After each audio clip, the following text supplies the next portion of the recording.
One of the unique things about making graphics for emails is that phones can go into dark mode and then your graphics disappear. So I'm going to walk you through 3 ways to adjust your graphics in Canva to make sure that if someone's phone is in dark mode that they will be able to see your images. So this is my logo here.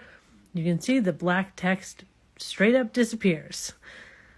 The first thing that I'm going to do, the first strategy here is I'm going to put a background behind it. I'm just using this rectangle here. I will be flipping it to the color white so that it will match the white background of my email. And then when someone's phone goes into dark mode, the white background flips to black, and then you will see this white background. Just make sure that the shape of this makes the most sense for your graphic. I mean, really, I'd probably do a circle. Next, I'm going to add an effect to my image here, to my logo. I'm going to add a glow. Canva's having me switch from their new effects back to the old ones so that I can get that glow factor. And then the glow itself is under shadows.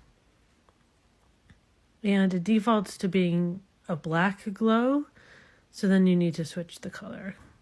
Here we go, to white.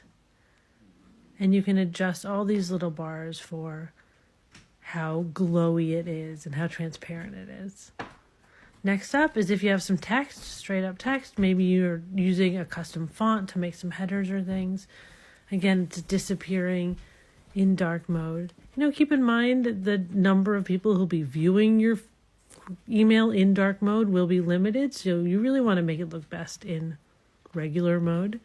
This is kind of your backup to make sure things are visible.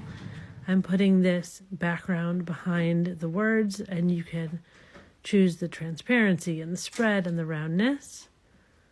So then again, it looks totally normal when it's white. There we go.